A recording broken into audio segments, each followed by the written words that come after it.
Hello, everybody. Welcome to the next session of From Nothing, Lorna's story. We're going to pick up right where we left off. With some bullshit. In a dream. As I pull you back to this encounter. Ah! You are in this strange facsimile of a dueling theater. Jacques De'koir is in front of you. His weapon brandished, performing lazy circles in the air before you, and he says, "Shall we try again?" And you roll initiative. Jacques goes first. Oh, good. As he does, the chandeliers flare bright, and he thrusts with his rapier. The blade lances forward, easily bypassing your awkward, clumsy attempts to knock it out of the way. The blade lances up and along your arm. You take 10 points of damage. I can't shield? No. What? What is this bullshit? The instinct to cast the spell doesn't happen. You try and stop the attack martially. It's like you've forgotten magic. What version of Lorna is this? And as that happens, he dances back, swishing the blade with a whoosh through the air, and he just says, "Akatabab, no?" It's your turn. Such a prick. Okay, I have a rapier in hand. You do. And no inclination to use magic. Basically. You don't have your spell book. The idea of casting spells, for some reason, this situation that you're in, you don't think magic works. So I looked at my hands and you said they were definitely mine. Can I look at what I'm wearing? Can I even see my body? You glance down, you see that you are wearing this pale, yellow, almost like pastel yellow dueling jacket. The sleeves are long and a little bit awkward to move in because you're not accustomed to this. They gather and pinch at the elbows when you bend your arms. They're a little thick and difficult to move your arms in at the extremes. Big, polished brass buttons gleam back at you, lining down the center of the dueling jacket, and you see that your trousers they look like linen, but they're very thick. You look like you're wearing a light armor that you're not familiar with. Okay. I think Lorna would bite back the initial urge to attack back out of confusion, out of fear, out of anger. Where am I? Why is he doing this? And I think she is going to instead go on the defensive and try to watch his movements to try to understand his pattern, if there is one, and block him, if at all possible, from future attacks. So you're taking the dodge action, basically? Yes. Okay. Roll an investigation check. And she's really, keeping a bead on his hand. She's not looking at his face because he's trying to distract her. Sorry, you said investigation? Yes. Natural 20 for a 29. So you're paying close attention to his hands, the gestures and movements that he's making. And it's even... So with a 29, you're able to track how he's moving. It's almost like... It almost more frustrates you, because it immediately is clear to you that he's playing with you. Mm-hmm. He's not taking me seriously. Not at all. He's tracing the tip of the blade along the tip of yours, just batting it away. You don't understand the mechanics of the fight, so what he's doing might be more insulting than it even looks. Oh, she's deeply insulted, but she's trying to keep a level head and assess the situation. Okay. He is slowly pacing in circles around you. Seeing that you're taking the back foot, you're putting yourself on the defensive, so he's making attacks at disadvantage. If anything, because you are not proficient with a rapier, your defense mostly just looks like you're trying to get out of the way. You're jumping back and dodging to the side. it is what it is. You're not really parrying, but he sees you watching his hands. And he says, "This is no place to learn how to fight, my dear. Real fencers watch the shoulders. See?" And he suddenly lances forward, and he's making an attack at disadvantage. Mm-hmm. He hits. Hold on. You take another 10 points of piercing damage. Jesus. You got lots of hit points. Yeah. But he only takes that attack. He doesn't take any more. He continues, like, holding the sword out towards you. The tip now angled down, more towards your hand that is holding the rapier.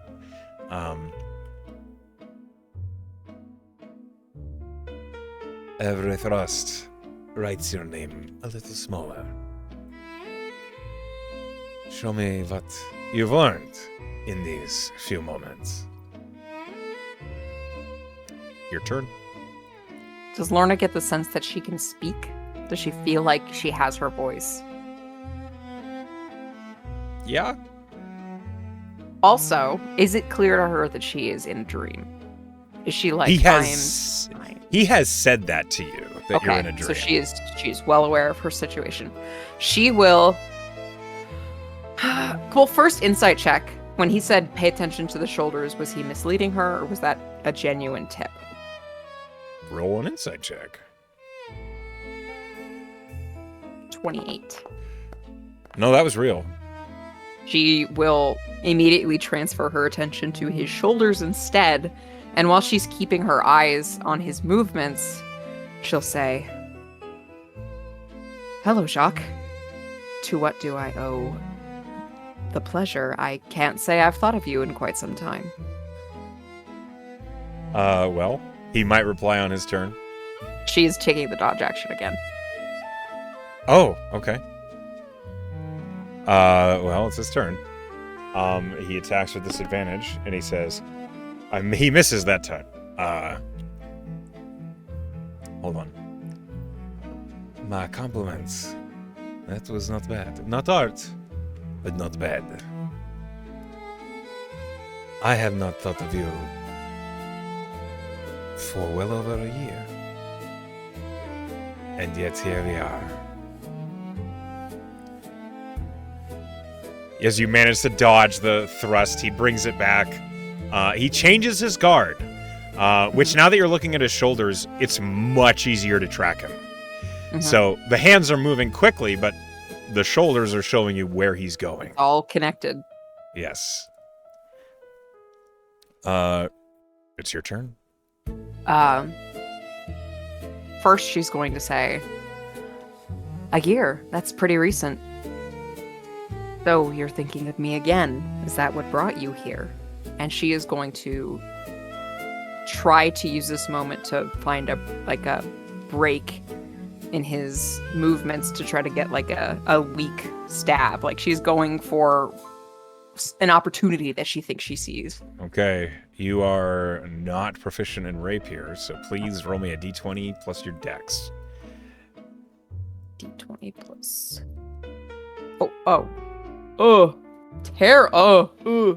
Okay, it's +2. Jesus. A natural 20. Okay. With a crit, you basically deal a strike to his cheek, basically. But vanity. As you stab him. He recoils with a look of sudden surprise. He says, "Oh! I did not expect. Well, how rude of you."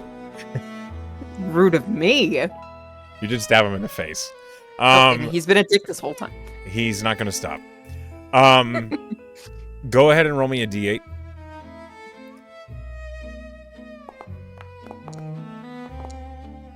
Okay. Almost. You deal 19 points of damage with that crit. Hold on. 19? Jesus. 19. Does my rapier seem magical? You can investigate it if you like. And not if that takes a turn. Or No, I mean, you can roll to investigate it. I mean. Oh, okay.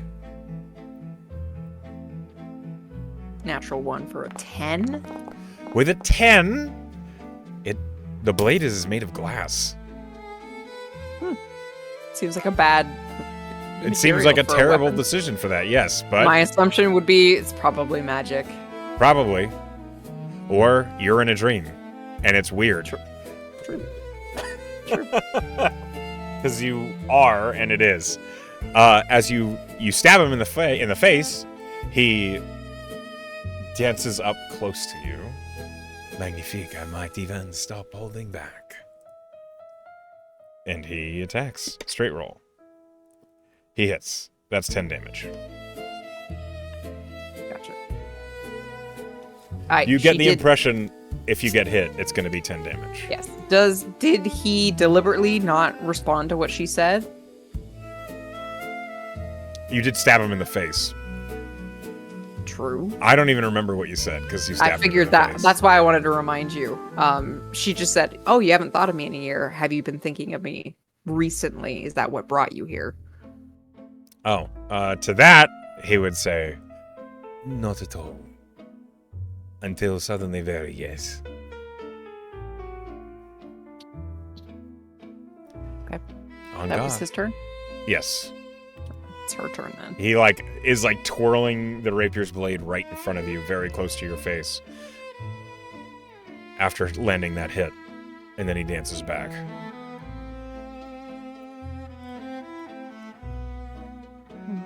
I think. We are on the 4th round.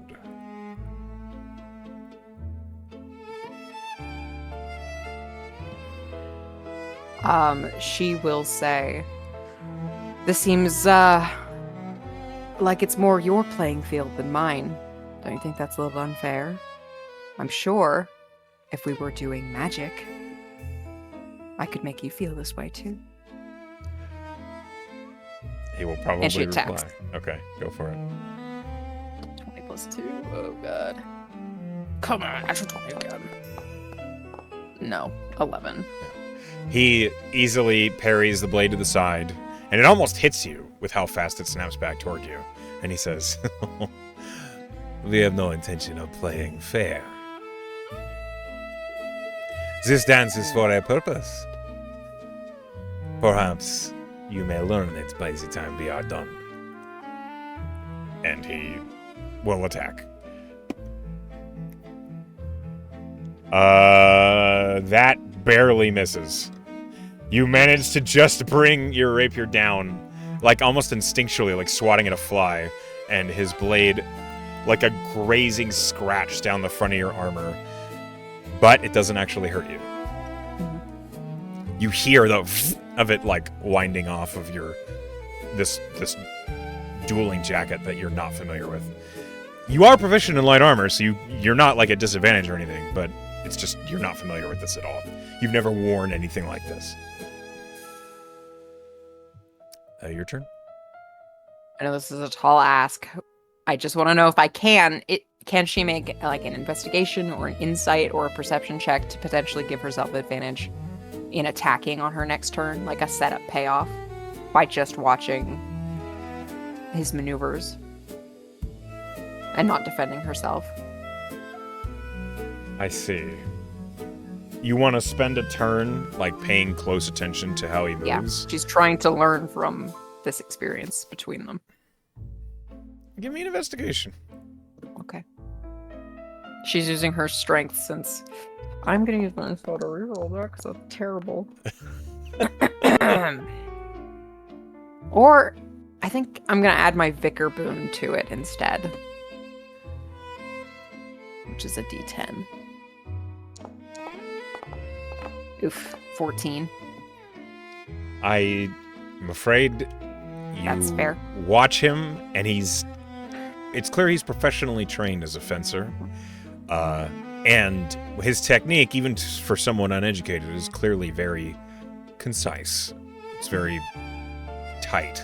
So it's hard to even find an opening that you're not going to get stabbed if you go for. Yep. He attacks. I rolled really bad. Ooh.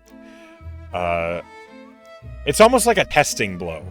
As he thrusts forward, he sees that you were, like, paying attention to him, and he doesn't, like, immediately punish you for that. As it happens, he pulls the rapier back and he says, "For a moment, I believed you knew what you're doing, and yet I see the lesson is continuing, even as we stand. I am impressed." Is he? Or is he bullshitting me? You can insight if you want. I'm going to. 16. Hard to read. My turn? It is your turn. She goes back on the defensive, so she is continuing to watch him, but she is action dodging, and she looks at him and she says, "What do you want, Jacques? What is the purpose for you being here? What changed so suddenly that you remembered that I exist?" Yeah. If every book told you the ending, why would you ever read them? I am here to dance. And this is our dance. Are you not entertained? Are you not enjoying yourself? And he lances forward, making an attack at disadvantage, because you declared you are taking the dodge action. He just hits your AC of 16. Okay, 10. Yep. But it's close. You almost, like, deflect it. It seems like watching him is paid off, and enough that you, like, just manage to, like, stop it from hitting, like, somewhere vital. You just get it in the arm. And he just flips it back and steps and he says, "This is not personal, mon ami. It is beautiful instead." It's your turn. Can Lorna remember when they crossed paths at social events? Did she ever actually end up, like, having a dance with him just out of obligation or just for fun? Roll. Did they ever even get that close? Roll a D100. Okay. 85. Roll a history. Okay. 19. So you remember you were maybe 15 and he was a little older, but still youth, like 17. You remember there was a ball that you were at, and so was he. And while you didn't dance with him, you were dancing just with the proprietor of the house at which the ball that you were attending. There was this young man that you were dancing with. He was maybe 16. And you remember that he smelled awful. But it wasn't like I was dancing. the guy you were dancing with Jacques. smelled of, like, so this acrid scent of, like, if you know what pomade, like hair pomade smells like. Sure. It smelled way too much like that. Like he had an accident with it or something. He didn't look like it was a mess, but the smell was there. And as you recall, one of the only moments you had a conversation with Jacques was you danced by him, and Jacques, like, glanced over at you and your partner, and he said, "Perhaps a little too much on the top, hmm?" And you remember that your dancing partner got incredibly embarrassed. Oh, poor guy. But as he blushed, you just kind of continued on with the dance, and you didn't really interact with him again. So you didn't dance with him, but you were on the dance floor while he was there, and he was dancing with someone else. And there was a brief aside of communication, but nothing Yes. substantial. Exactly. So on Lorna's turn, she would say, there are a lot more fun ways to dance with a little bit less bloodshed. Maybe you prefer that. I don't know you very well, but you said it wasn't personal, which means someone sent you. Who? Why? And she's going to thrust forward in an attempt to land a blow. As he brings up the blade to try and parry, he says, "You learn quickly. Unfortunately for you, I am timeless here." Her roll is terrible 8. Nope. He blocks it easily. She's trying really hard not to look frustrated. She's trying to keep a really schooled, calm expression to not give him any more amusement than he's already getting by her poor performance. Roll me a deception. 16. That's depressing, because I have a plus 13, so I rolled really bad. He doesn't see through it. Okay. Good. Fuck that guy. He, with the same movement that he deflects your swing, he thrusts forward again, and he hits with a dirty 20, and he says, "Allow me a correction." Almost in comment as to the hit that he just batted away. Mm-hmm. You thrust with no elegance, as if you have no idea what you're doing. How could you forget? So he did 10 points of damage just then? Yes. Okay. If I hit you, it's 10. Yes. Is it Lorna's turn? It is now Lorna's turn. You notice, when you glance down, all the little wounds, the pinpricks, the scratches. It's not blood. It's water.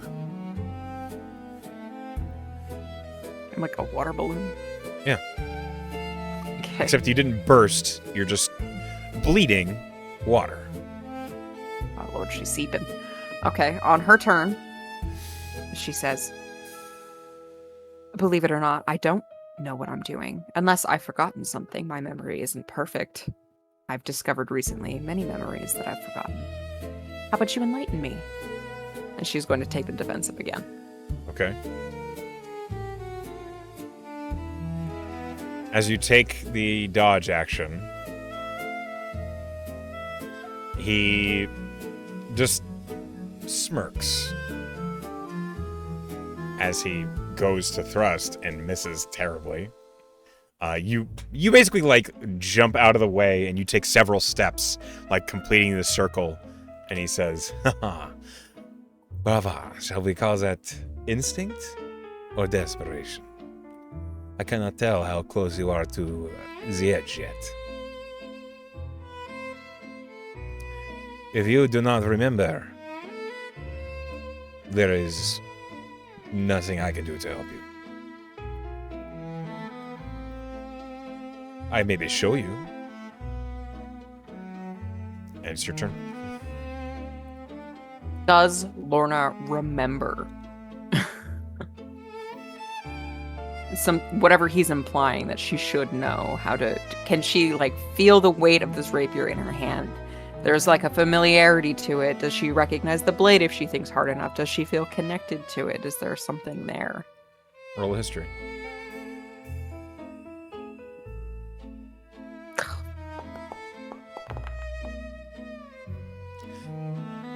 With an 11. There is something about the rapier that feels nostalgic. But it's a nostalgia that's almost like a pit in your stomach. Like it's something that you don't want to remember. Can she use her turn to attempt to... She is going to do what she does when she attunes to something. She is going to try to connect with it on a more intimate level. Whether that works or not is a thing, but she will spend her turn trying to force a connection if there is one or can be made one.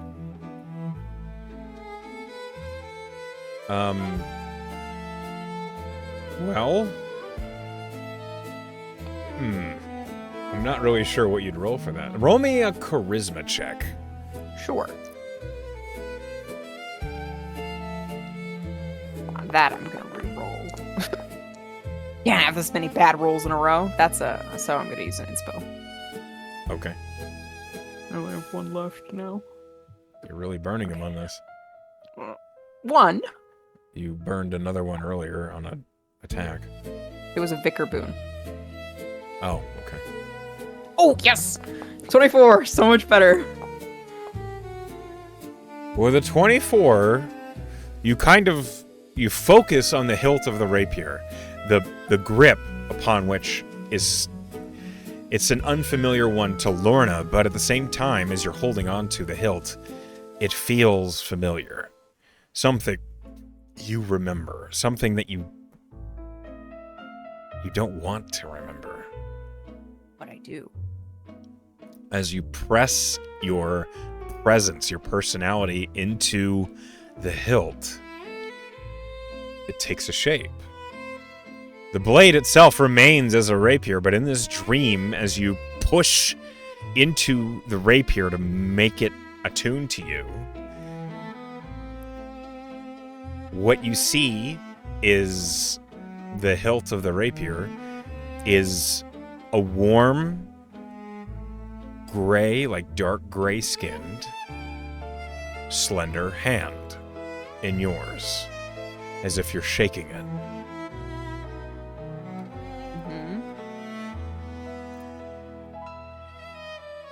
Is it attached to a body? No, it's like the end. It's like the rapier continues out of it. But is it really flesh or is it just? It's a hand, like it's a real living hand, and you see it has like these finely manicured, slightly pointed nails. They're dark blue. The hand itself, like it's a firm handshake that you're holding on to, and it's one that you remember, but you can't place it. Is the skin gray like a natural coloration, or is it gray as in decay? Like no, it's like a healthy person. gray. Like maybe a drow. Yeah. Okay. That's what you spend your turn doing. Does it seem like he notices the change, or is he not paying attention to it? He's like, he sees you focus on it, like you kind of stop to focus your willpower on the rapier.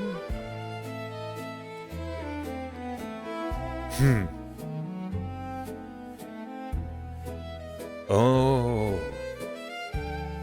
Well, in this theater, only one of us is truly here. And then he attacks you.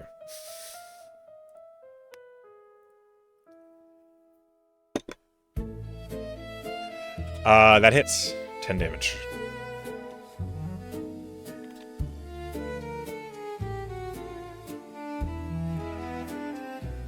Okay.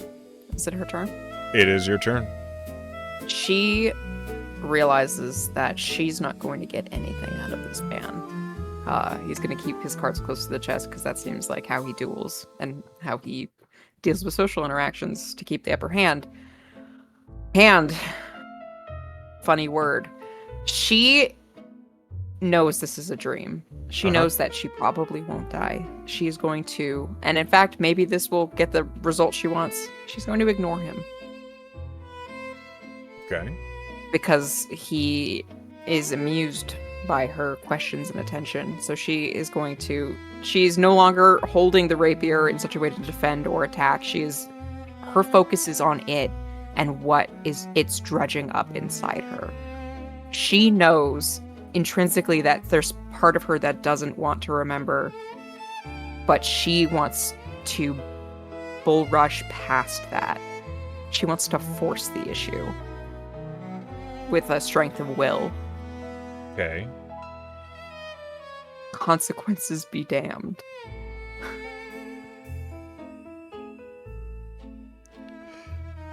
So you're trying to beat down the walls in your mind and make the connection.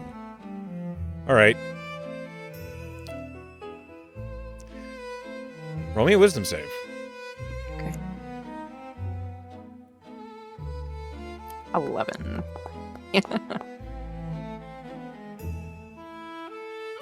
With an 11, you don't really gain any ground. What you do realize, you are not the one who put this barrier here.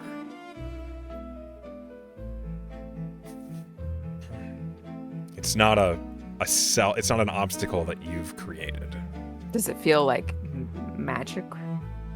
It feels like something is preventing a lot of, like, when you're in a dream, you're not as strong as you want to be. Things don't quite make sense, or things that should happen can't. It's the same barrier. Something about this dream is preventing you from maybe half of your mental faculties. Question. Can I push it? No. This is not a thing you can push. Okay.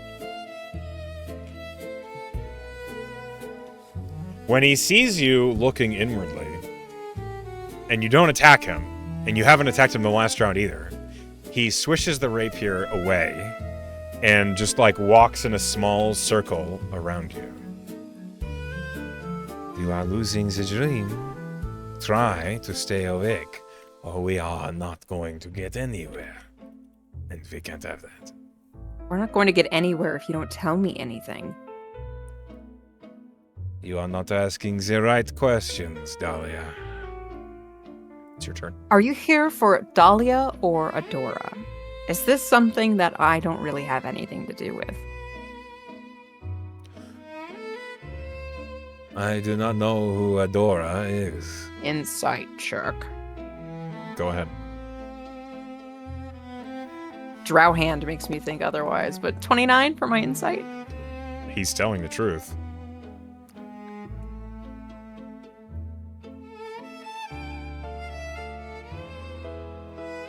Asking the right questions. Fuck you. Not the right questions for you. She is still still frustrated. Are you frustrated, or is Lorna frustrated? Both. She's going to look at this hand in hers. It's still there? Yeah. It's like the hilt of the rapier has turned into a hand that's shaking yours. Does it seem like a feminine hand, a masculine yes, hand? It is feminine.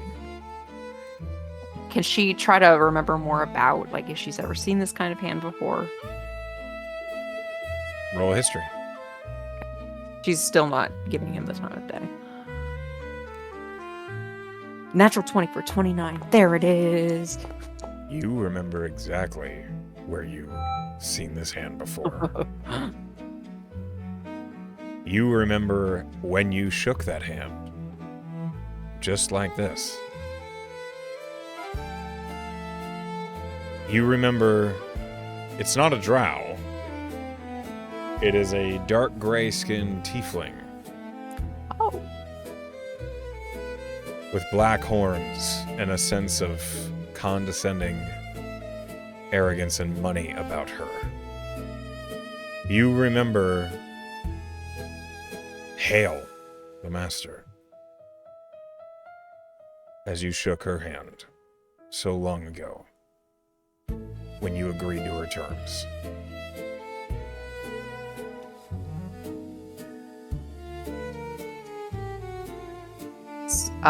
When she remembers that, she'll look up and look at Jacques and say, Hale. Obviously, that should have been my first guess. You go back? You know each other well? We know each other.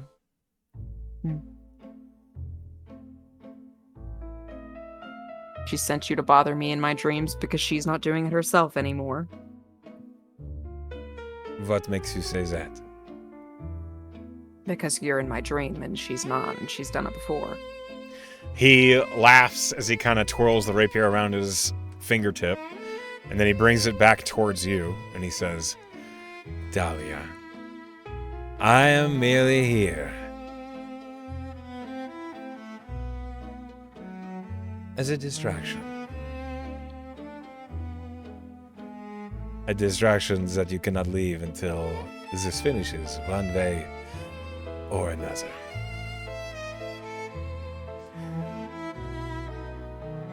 Whose turn is it? It's yours. The word "I'm here" as a distraction sets off all the Kill Bill sirens in her head, and she's thinking, my friends. She's going to do everything in her power to wake up. She's gonna, if she can, she's gonna throw the rapier down and focus on waking up. Roll a wisdom save. Oh, so good. 25. With a 25, you try and cast the rapier aside, only this time, instead of it feeling like a mutual handshake, it feels like the hand grips onto yours. But with a 25, you shake it again, you cast it aside, and the rapier clatters across the ground, the glass shattering. And seeing that happen, the last thing you see of Jacques is he bows. A long, like duelist's bow, the rapier to the side, as the dream falls away. What a dickhead.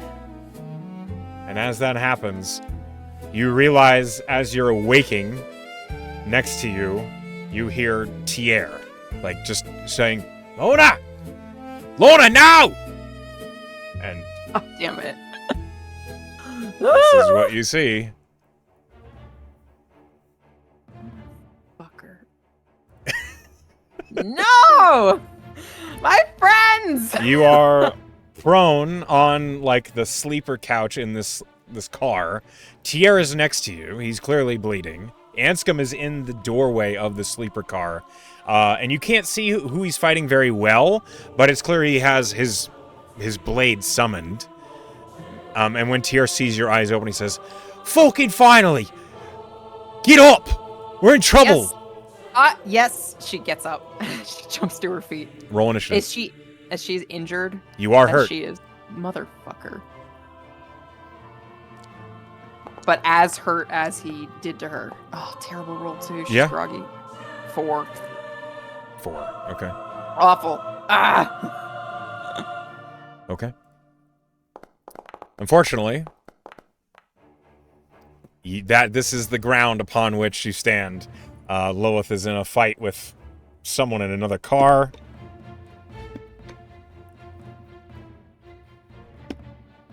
Okay.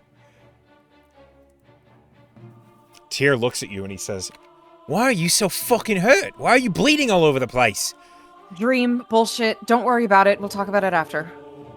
Okay. Bag of holding now, please. Bro. He She takes her staff off out of it as she throws it. You can do that on your turn. Okay. Tier reaches into the bag and finally yanks out his longbow. Oh. All right, move aside, big guy. And Tier gets in a position to actually assist Anscombe. And as he does, Tier is going to use... No?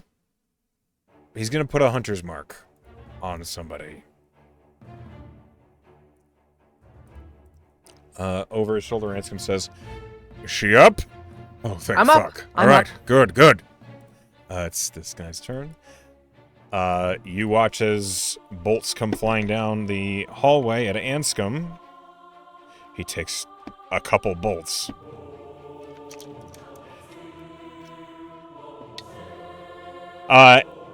With your passive investigation, you can see that the sleeper windows are shut, but it's night out. It's like the middle of the night.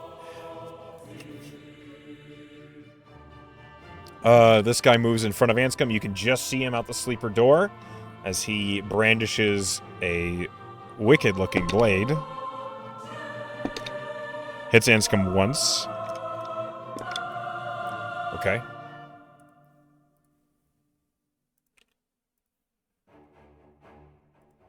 Okay, down the hall. Get him, Skolna.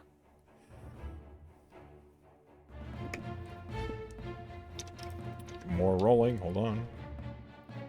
Old Skolna hits this guy.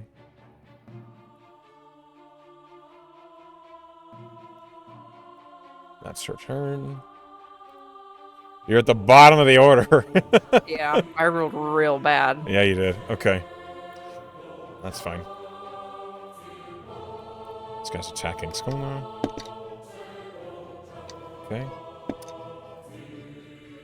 Alright. This big guy leans over and is going to hurl a javelin at Tier. You watch as Tier gets pierced by a javelin. Silvery barbs. Okay. Do you have to see him or the creature that takes the attack? Magically destroy the triggering creature. It says you magically distract the triggering creature and turn its momentary uncertainty. It doesn't say you have to see them. Okay. He misses. Advantage to Anscombe. Alright. A second javelin comes flying in. That misses as well. Okay. This guy's fighting in here.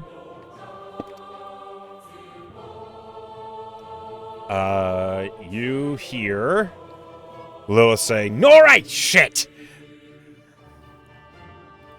Okay.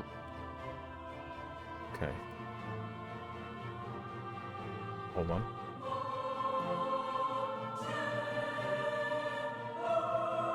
Vance comes up. You gave him an advantage? Uh-huh. Okay, he's focused on the bigger guy to the right. He'll use that advantage immediately and hit. Okay. Hits him for 20 damage. And then he's going to swing again. The guy parries him. Anscombe's Dragonbone Longsword is glanced off by this guy's scimitar, and Anscombe just, like, growls with frustration. It's rude to wake people up in the middle of the night! And he's going to... He is correct. He rolled a natural 1 in his following attack.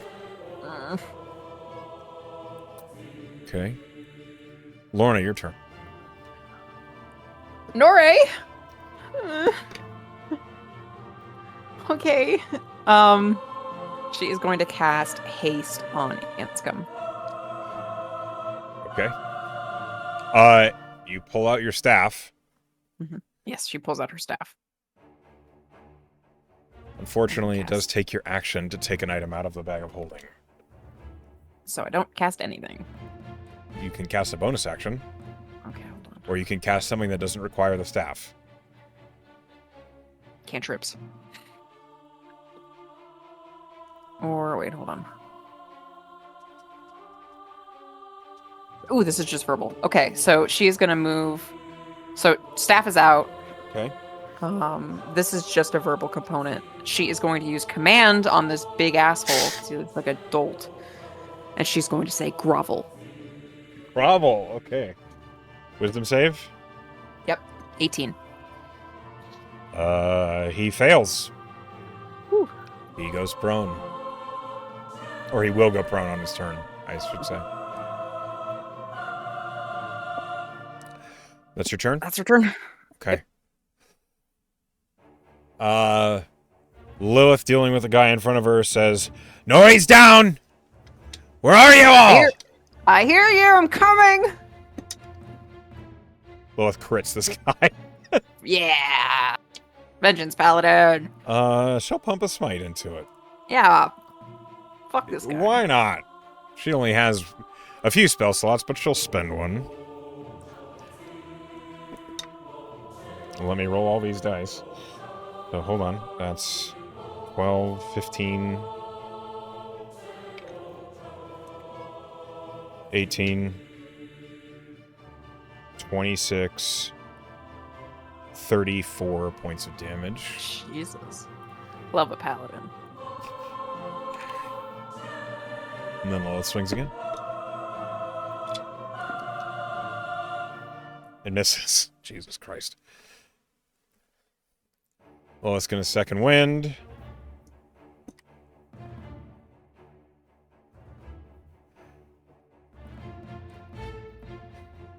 Tier looks at Anscombe and at you. You alright? Yep, we're good. I'm going for it then. Do it. And he goes out the window. That you notice now is broken. That's not where I thought he was going. Ah, okay, that explains a lot. He has to roll athletics. Just wanted a nice train ride. He succeeds. He climbs through.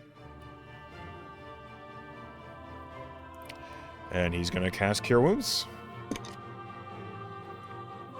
Okay. Nori is back with 12 hit points.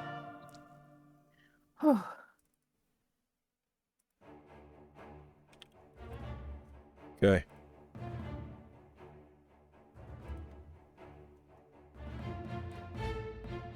This guy moves up. Skolna. Attacks, hits.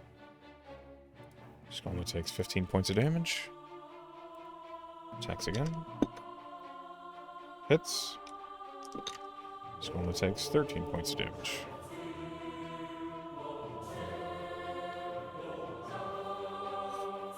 Okay. Right in front of Anscombe, who's hasted. No, he's not hasted. Nope, not hasted. Not yet. Okay. He swings at Anscombe and just misses. He swings again at Anscombe and misses by a lot. Okay. So now Skolna's turn. Skolna's going to throw her dagger. Smart. Can she throw it down the train car? Yes, she can. She teleports.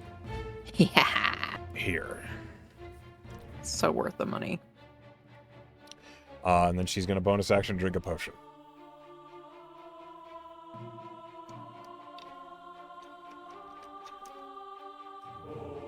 She will then second attack. Yeah, she heals for 9. Just, it's alright. It'll do. Almost max. And then she's going to throw that dagger at this guy. And hit. She gets to add sneak attack because friends. Hang on. The power of friendship. Okay, he takes a big old pile of damage. That's Skolna's turn. This guy. Second wins. He heals for a bunch.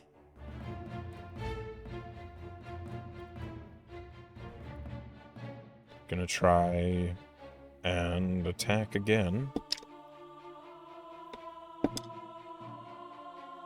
Okay. You hear the sounds of fighting go down again. And then you hear Nore go down again. Oh, no. Yeah, fuck, they're shooting to kill. Yes. At least both people in there with her can cast healing. Go, what the fuck? Lilith takes 18 points of damage. Okay. This guy is... Grovel! He's groveling. He goes prone. Okay. Okay, hold on.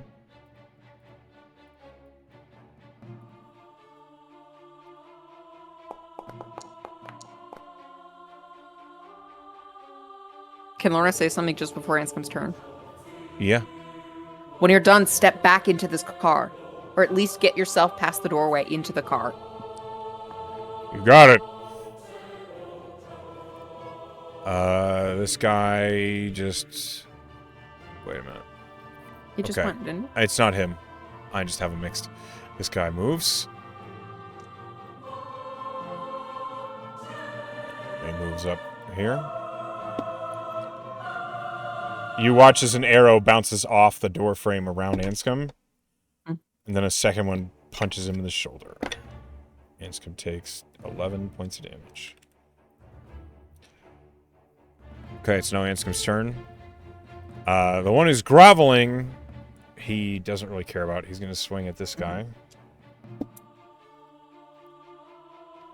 He hits. He hits twice. Rolling damage.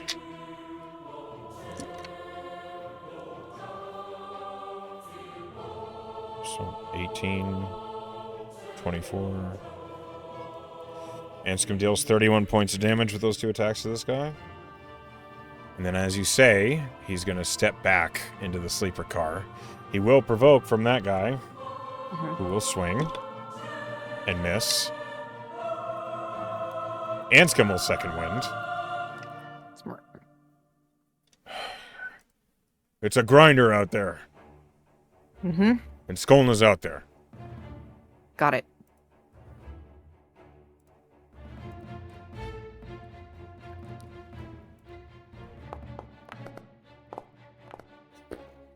Anscombe heals for 14. Snorri's turn. Nori has to roll death save. She succeeds. Lorna? Okay. So, can I make it? She wants to go out the window like Tier, flying. It is... Okay, if you're flying, you have to keep up with the tram. She's just trying to dip in the same window he did. So the thing is, the tram is moving at 120 feet per round. Uh-huh. As soon as you go outside, your movement speed relative to the tram is 0, but as soon as you go outside, you're no longer on the tram. And it's an athletics check to hold on to the tram, even if you're flying. It is a much easier athletics check than what Tier had to roll, because he climbed. But you still have to make one to keep pace with the tram. I want to ask, I don't want to waste my movement, or I don't want to do the thing I want to do and not have enough movement. She wants to get out the window into the other one and here. Is that possible 30 feet? If she succeeds on the athletics check. Yeah, it's possible. I really don't want to fuck this up. The thing is, if you fail the athletics check, if you critically fail the athletics check, you could get left behind the tram. If you just fail the athletics check, you don't go anywhere. You go out the window and then you're stuck there. Okay, she's I'm not gonna risk it. She's gonna step out and wedge around this guy. Too tight. You can't do that. Too tight. It's a 5-foot corridor. There's no room to go around him. Okay, I'm gonna make the athletics check. Okay, go ahead and roll athletics. She has one inspo left, so I'm not totally fucked. Oh man, this is gonna be bad. No, it's gonna be good. I'm manifesting. 11. The DC was 10 because you're flying, so you make it. Yes. So you basically are like your wings spread and you're holding onto the side of the tram, crawling your way along it to the other window, which is broken. You see broken like towards you. It's clear Tier broke that window out to try and get she's to the not car. prioritizing. Not like if she gets cut, she gets cut. She's doing this quickly, so she gets out through the window and then she rushes past both of them and the unconscious Nori to step out here. Is that okay? Yes. Roll me an acrobatics to squeeze through the doorway. Oh my god. Okay, I guess this is my reroll because that was a natural one. This is going to be my last inspo. Great. Okay. Dirty 20. Second roll. Yeah, you squeeze through. You, like, in order to fit over Lilith and this forged soldier that she's fighting, you go full prone and, like, dive over them and then out into the hallway. Uh-huh. Panting. You hear, what the fuck are you doing? Tired. Confused. She uses her staff. She looks down the train car and she casts lightning bolt. Ah, okay. Oh. You cast lightning Dex bolt. 18 for everybody. Okay, let me just look at their dexes real quick. Which is why she had Anscombe duck back into the car. Okay. Hold on. So the Warforged first. The one closest to you succeeds. This one fails. And the last one... What's your DC? 18. He rolled an 18 on the die, so the last one succeeds. Yeah, for a Mr. 19, Prone I should say. out? No. I'm talking about I was just doing the forged first. Oh, okay. I see. Now it's the... Okay, hold on. I'm doing these piecemeal, so I'm not confused. Okay. This guy succeeds. The prone guy fails. Go ahead and roll damage.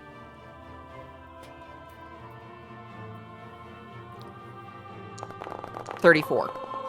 34. Okay, so these take 34 lightning. This one is immediately slain. Whoops, didn't mean to do that. Wrong button. Dead. This guy takes half. 17. Okay. Hold on.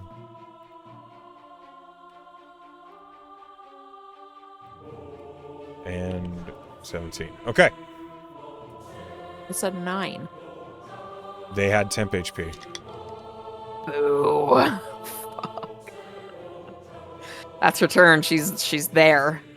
Okay.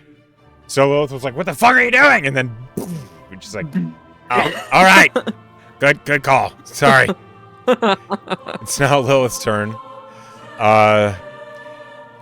She's aware Tierra's entered the room behind her, and she says, "You got her?" And Tierra you hear, "I got her. I got her again. Just you deal with that, fuck." And it's like, "That's the plan." And she swings, natural 20 again. Yes. Okay. Lilith is literally the natural 20 machine. Remember when she got like 4 in one turn? Lilith crits a lot. That's really attractive of her. 11, 19 points of damage. She kills this guy. Fuck yeah. She like studs her way through him, boot on his chest, and then comes out in the hall. Morning. Yeah, fucking good morning. And she turns and walks up to this guy. Makes her second attack. The short sword's gleaming. Hits. And her offhand attack misses. So that's 11. Yeah, I wanted to do that. Okay. All right. Down the hall behind you, you hear, "Is everything all right?" As Burke enters the sleeper car. Clearly not. I wouldn't be upset about some healing. Skull was closest. Burke sees this engagement like in the middle of happening, and he's gonna make a decision. You're great, Burke. We love you. I am not supposed to intervene. And that is his healing word to Skoma. You're not fighting. You're healing. It's totally different. I am swaying the balance one way or another. And Skoma heals for 12. Nice. Tier says, "Is that Burke?" As Yes. he heals Norre with another Cure Wounds. Norre recovers 10. As Norre comes, you just hear Norre say, "Can I fucking stand up?"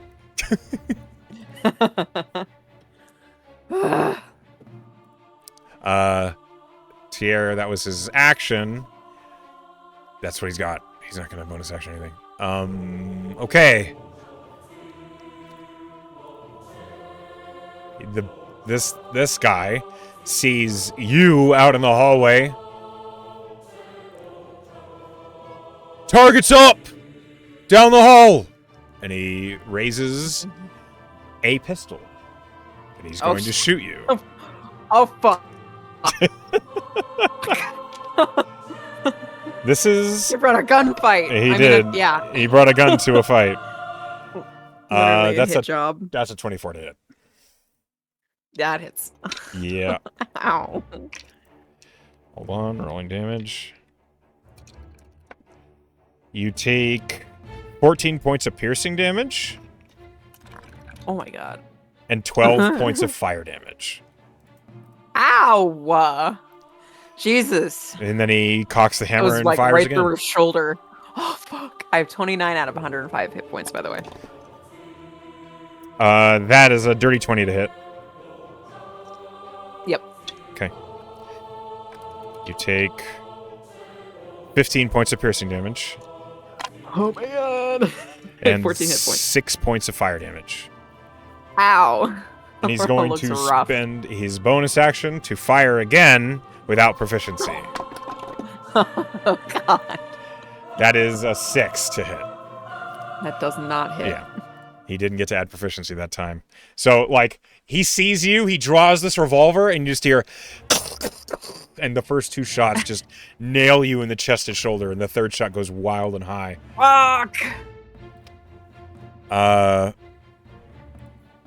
Skolna throws the dagger over you, and you hear her just quietly say, "No, you don't." The dagger hits this guy, and Skolna teleports to it. Oh, yeah.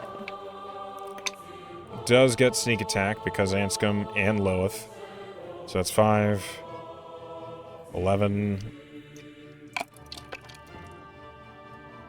22, 24 points of damage. She killed him.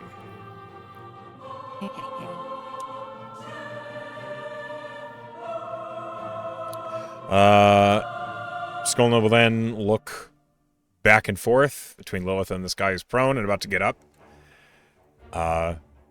And she disengages and steps into the room with Anscombe. Smart. It's now this guy's turn. You have been called out as the target. Motherfucker. Lois the target, too.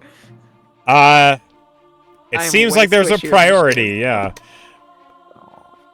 He raises a heavy crossbow, and he fires it at you. That is... 8 hit points. Okay, you're down. He deals 18 points of damage. What was the hit? 26 to hit. I could... Oh. That's why I didn't bother. All right, yeah, she's got 2 bullet holes and a bolt. Yep. In her, and she just hits the ground like a sack of potatoes. You're now prone. He's going to take a second shot at your body. Oh my god. But that misses. Like they're Because he's at assassins. disadvantage. Yeah, kind of. While you are unconscious, I will relinquish the reins of Skolna to you. Yeah, my favorite purple girl. So go ahead and open up her character sheet in Foundry. Yeah. The teleportation dagger is just a +1 dagger that she can teleport to after throwing. Yep. That is otherwise what she's got. So go ahead. When it's Skolna's turn, you'll take over her. This Warforged... Nope. He will bonus action recover some health. He heals for 15. Anscombe's turn. Anscombe sees this guy's down, and this guy's prone, but about to get up. He steps back out in the hall. Sees you down.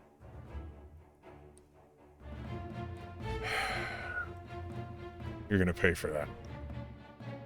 And he fucking swings at the guy prone first with advantage. If only Lorna wasn't pinata shaped. Yep. He hits with the first swing.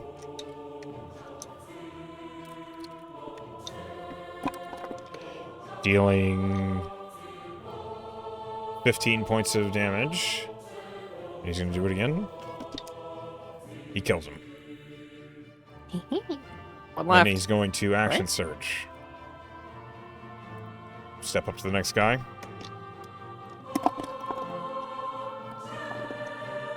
And he hits.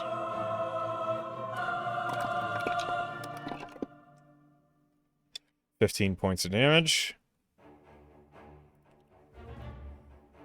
And he swings again. One last time. And he hits.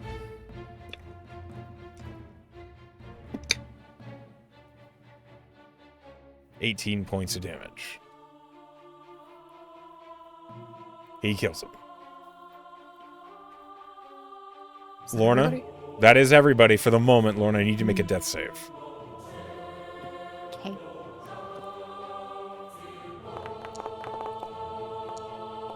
Seven. That is a failure. It was almost a 1, but it was a 7. Nore, who's conscious and sees you go down right outside the door, you just hear a healing word. Get up. And you heal for 5. No, 6. She's had a rough 6. night. You heal for 6. I forgive her. Oh, bullets hurt.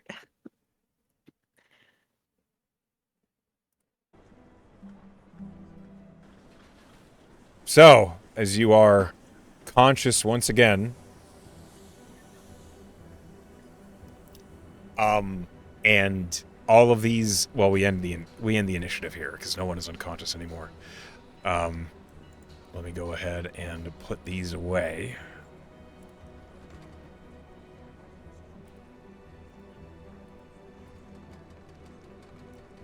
There's just a moment in the aftermath where everyone is clearly very hurt as this happens. Sucked. What in the nine hells? Why didn't you wake up? I was yelling at you for like... Oh. I know. I realized that it was well coordinated. They had someone put me in a dream and fight me in there while the rest of you were being attacked in the real world, which is why I was so injured when I woke up. What else? Had we had worse circumstances, I don't think we would have come out of that on top. I think they underestimated us, frankly, and even then, it was still close. I constantly think the Master underestimates us. If she was smart, she'd handle us herself. But that will be her downfall once we get patched up. Yeah. Lilith is like looking at the bodies of the forged. Do you guys think they were on the tram ahead of time? Or... sorry, I missed the start. I heard... Okay, so whilst you were sleeping, the tram hit a checkpoint, okay? And I heard a loud conversation going on outside. I couldn't quite make out what they were saying, but it woke me up. And then... Well, the tram's locked down. Like, every door was locked. As the tram started moving again, I couldn't get out of this room, so I broke the window, and I broke into your room to see if there was something happening in here, and I couldn't wake you up. And Anskin was still asleep, the big fucking lug.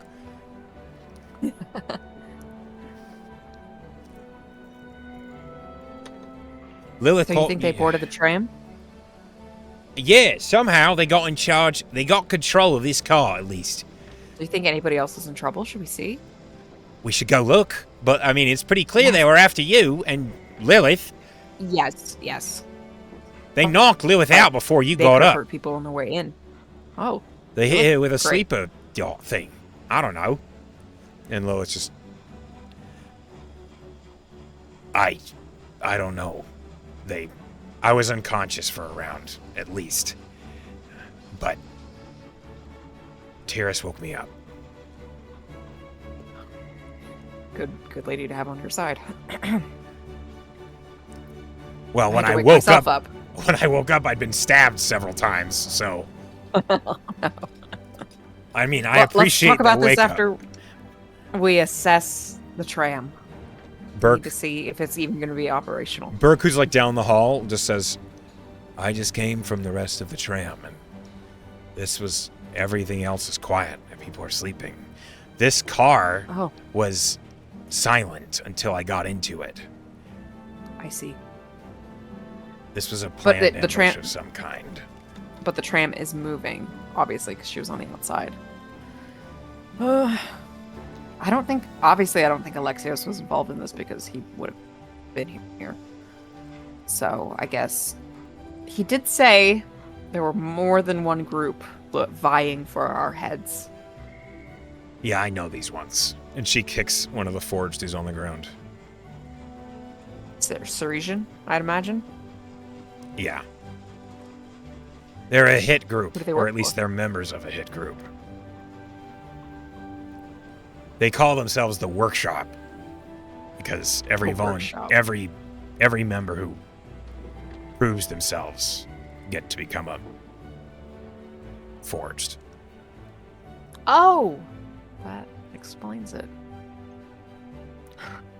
They get, from what I remember, they get upgrades to like be hardier or get built-in weapons. Maybe something worth salvaging on these assholes before we toss them out of the tram. Loeth looks at you and be like, "You're the one who would do that." Well, she is going to, before she gets started on the bodies, she's going to look at the windows and say, should we fix those and just not let the... There is suddenly banging on one of the far jeez. door of the sleeper car. Ugh, I was hoping to avoid this. She'll do it. Her charisma is good enough that she's going to intercept the person banging to explain what happened. You head down to the far door, which you hear like, Silver Express official, why is this door locked? 1 second. She's coming. She's clearly very injured. Yeah. Okay. The door eventually, like, you see that the bolt has been slammed shut. It's a manual lock, like someone actually intentionally closed this. She'll open it. As it opens up, Sorry about that. you see this halfling, who's an older halfling, maybe, you guess maybe 70, with like graying hair, looks up at you and he says, "This door's not supposed to be locked. Oh my goodness. What happened in here? What happened to you? No violence is supposed to..." Yes. We are a Marigard mercenary team. She, like, produces her badge. Taps the lapel. You're on Marigard business on the Silver Express? We had an agreement with the Marigard. They wouldn't... We were just traveling and something came up to attack us in our sleep. We are assessing the matter, but we defended ourselves, I think, reasonably, so that we wouldn't be murdered. Roll a persuasion. And you are also keenly aware, as Marigard training would have informed you, in a moment like this, a bribe can smooth things over incredibly well. You could choose not to bribe, but it would grease the works. She rolls a 16, and she also says, listen, we'll clean up, we'll repair anything that may have been damaged. I'm sorry for your trouble, and she will slap 20 gold into his hand. As he's about to say, like, you can see the words in his mouth. He's about to say, you need to report this to the Aurelian Guard. As the gold flops in his hand, he says, right, well, who am I to stand in the way of professional Marigard business? Official business. Please make sure there's no sign of these unfortunates.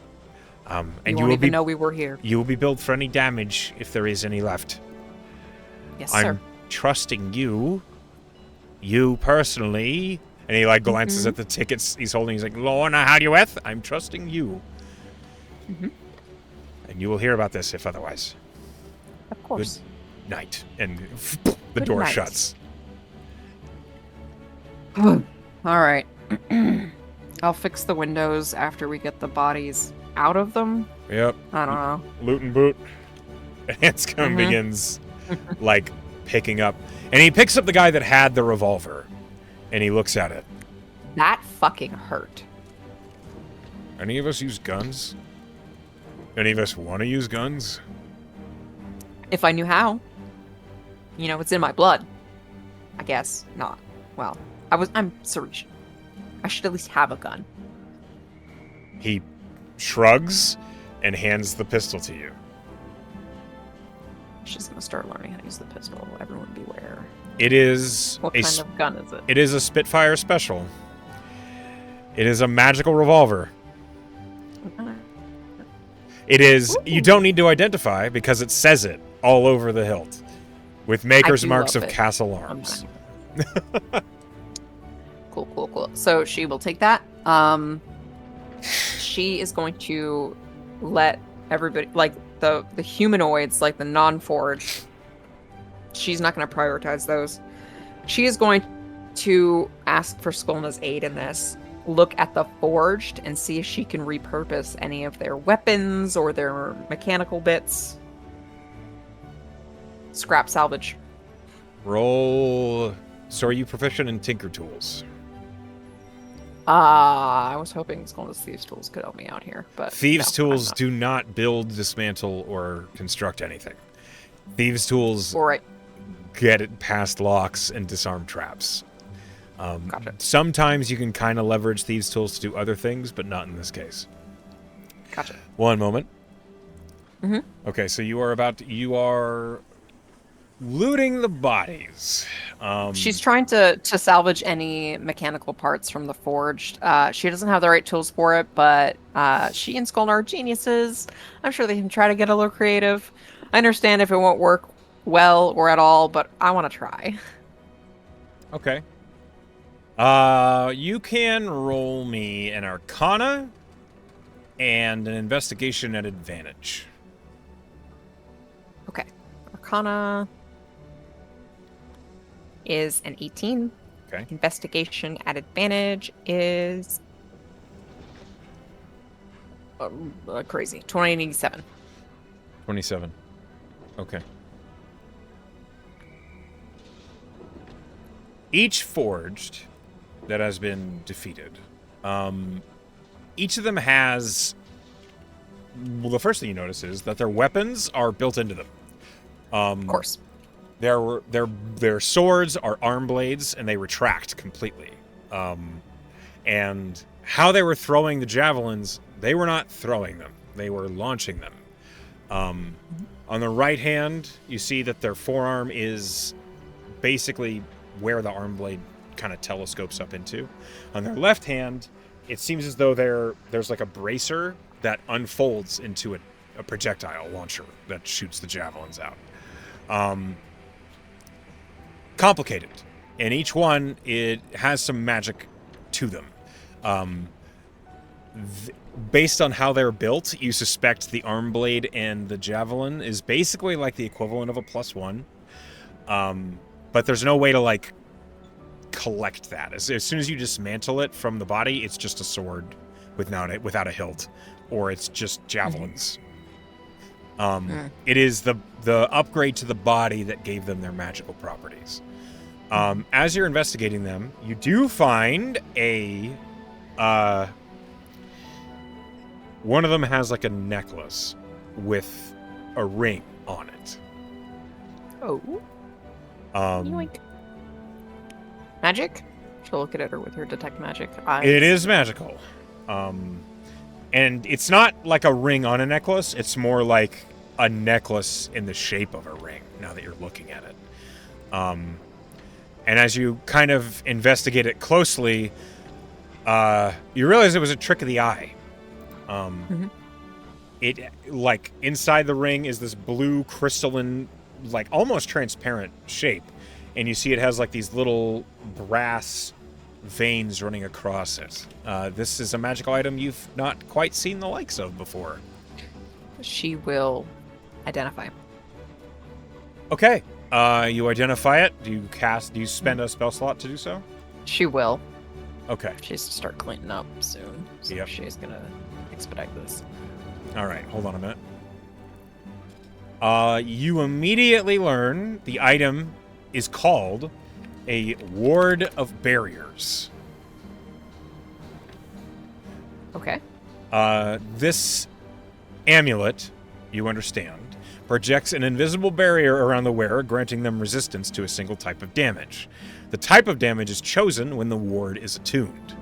In order to change the type of damage one is resistant to, they must unattune and then reattune to the ward. Who has an open attunement slot? All right.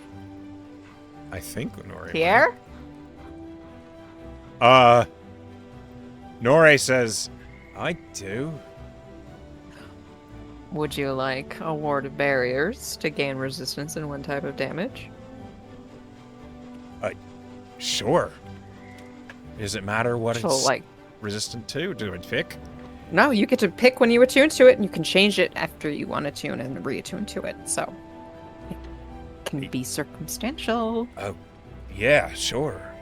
That would be great. She's gonna make a dorky show of like presenting it to her with a flourish. She takes it from you, and she bows like back, and then winces because she's bleeding all over the place. Yeah, I get it. I have 6 hit points here. I get it. They're like a bloody mess.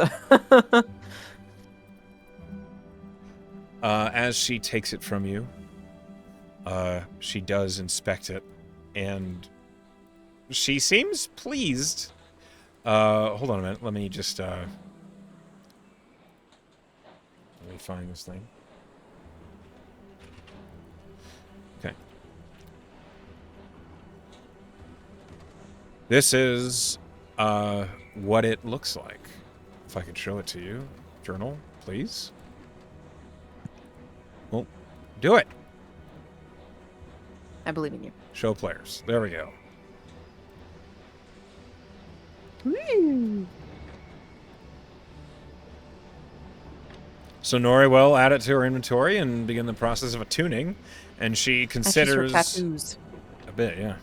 And she considers like what you guys might be resistant to, what might be useful. I think poison might be a good idea, considering how many people are trying to kill us. That's a good idea. It's true. That is a good idea. With that, your investigations continue, and you realize this one, the third one that you lightning bolted, is not dead, just unconscious. Oh, she'll Tier, you want to tie him up for me? All right. I could take his arms off. Be a little fucked though. Well, considering knives can come out of it, it might make sense. Lorna, before she questions this guy, she's gonna take a heroic recovery because initiative has ended and she's desperately injured. Your team should also do that, actually. In case things go wily. Yeah. I'm using all my wizard hit die. 55, that's a lot better.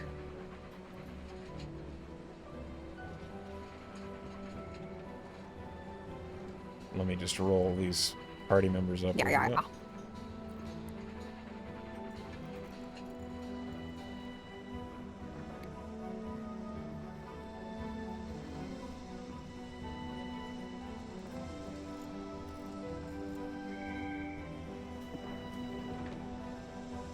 Does Lorna think if she casts Zone of Truth while he's unconscious, he'll wake up and know it was cast? Yes. Okay, she'll do it anyways. Okay.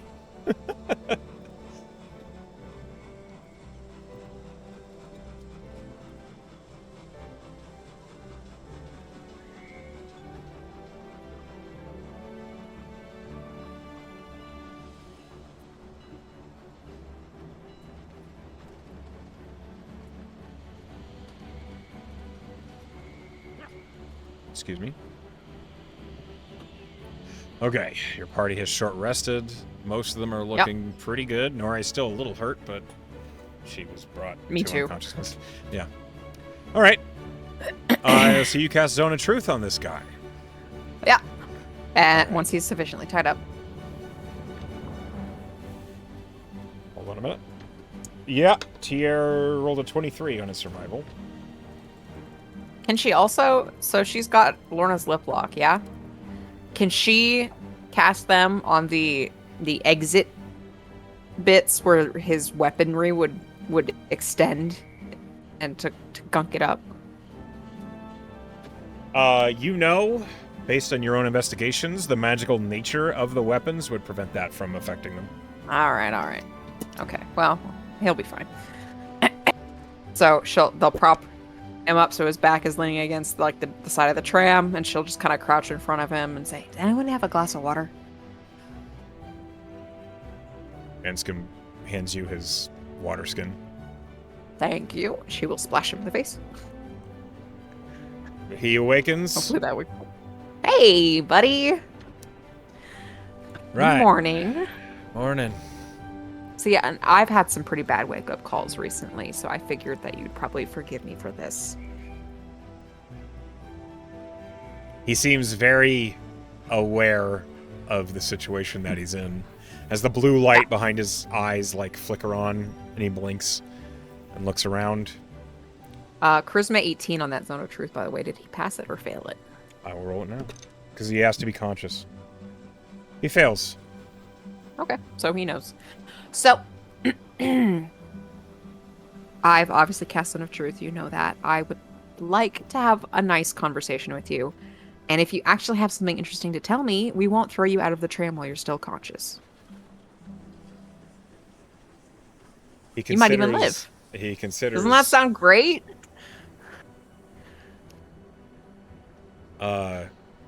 He considers what you said, and he says, I don't know if you know this, but considering you're alive and my team ain't, I'm dead either way, so... Now listen, okay, I also used to work for the Master, and now I don't, and I'm still alive. So you could just go somewhere else. Just Possible. like you did, yeah? Well, the thing is, I really pissed her off, so if you just kind of disappear, she'll think you're dead. Probably. You're wrong. Oh, am I? Tell me more. Why am I wrong? He, like, is trying Is to this work like a out how to workshop speak. thing? He, like, works out how he's going to reply. The Master is just a client. Mm-hmm. She's not my real concern. Oh, so it is a workshop thing. It's whoever's running you guys. How do you know about that? She just kind of shrugs. I know a lot of things. I mean, how else would you get this upgrade? I doubt you afforded it yourself. He chooses not to say anything to that. Sorry, that was a little rude. I don't know you, but I do know the Master, typically who she employs, and the kind of people willing to take those contracts. He chooses not to say anything to that either. I don't really know what you're expecting him to say to that. Are you going to be useful? I'm just wondering. We might be able to work something out. Roll a deception or persuasion, I guess. Oh, she thinks that they might be able to work something out. Should have lied. It's a better roll. Oh, I rolled really good though. 27. I don't know what I could tell you that you don't know. It's true, but hey, you never know. And I do have, I think, 2 options for you if you want to like continue living. I don't know. That's really your prerogative. But well, this was obviously planned. So I'm really more interested in, if you know, the part about me being kept in a dream while my friends were being attacked. Do you know anything about that? Yeah. She just kind of has like a oh expression on her face. Gonna need some sort of incentive aside from just not dying, because that's kind of my ground level here. Right. So there are 2 options, I think, where you could continue living outside the purview of whatever your employer at the workshop was. Slim chance that. Join the Marigard mercenary group, because that's what they do, amnesty clause and all that. Are you being okay? It's just one option. Yeah, she's being legit. She's like, you always join mercenaries. Okay. That's my band-aid to everything. Marigard will set you right up. That's just one option. They accept forged. Well, they accept everybody. Oh, absolutely. I know several forged who've gone to Marigard. I've worked with them, actually. And it doesn't matter what your criminal record is because they have all this whole amnesty clause where they expunge your previous issues and you're under their protection. All right. Keep talking. And the second option is, and I have to hear back, but my dad has a tendency to employ forged. He just likes them. I don't know. I figured maybe I could get you a job with him. You know you're a hunted woman, right? Uh-huh. And What does that have to do with anything? people are watching you. People are watching your family. People are paying close attention. Does she know that my dad has come to, like, Aurelia? I don't know. Then I guess they're not very good at watching. My group was tasked to deal with you and her. Right. True. Well, then the Marigard's probably your best bet. But that begs the point. Did the Master really think that this group could handle us? I'm just curious if she's genuinely underestimating us or not, because... We didn't get all the information we thought we had needed.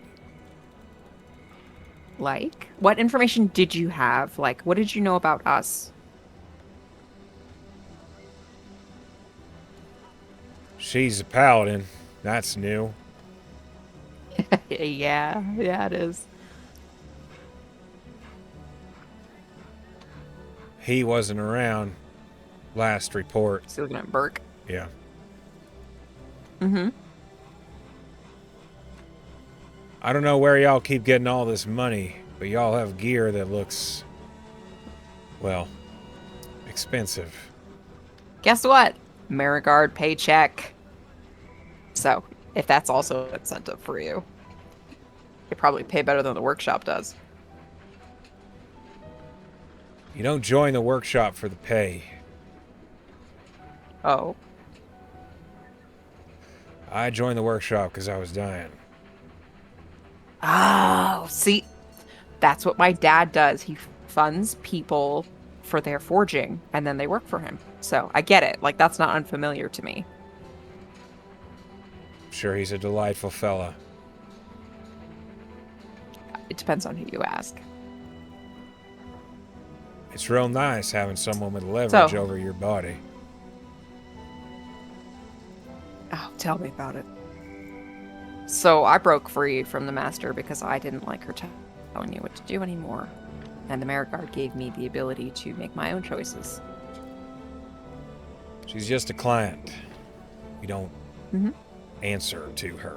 Just Sure, but she's just another piece of shit at the top of an organization making other people do things they don't want to do. That sounds a lot like your boss. it's not my place to judge. It could be. You could have your own opinions.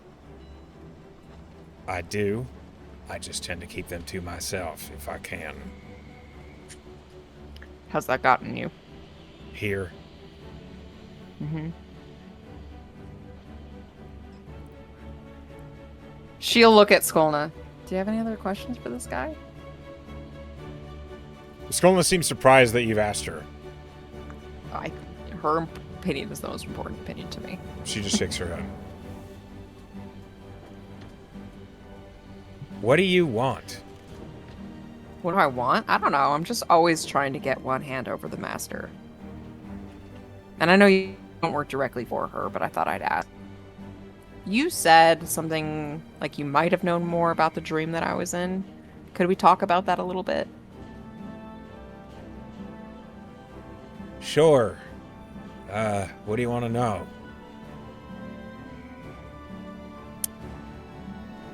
That the person who put me in it. Do you know anything about them? He's some rich Eastern Aurelian fella Hale hired for this task, I guess. Said that he would be useful in buying time. Well, yeah, he did a little bit. Not enough. Jacques Clearly. De'koir.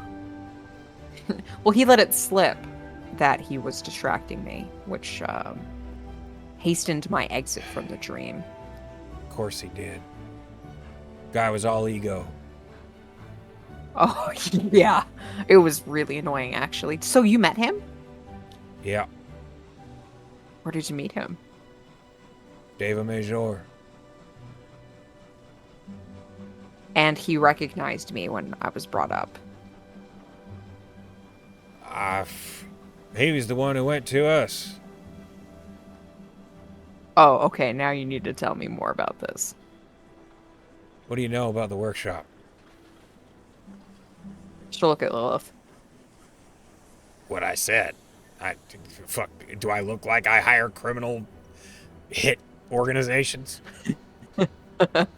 What I do know is that obviously they are into some shady shit and they fund upgrades once you prove yourself. And I'm assuming that you proved yourself at least once. Yeah, I did.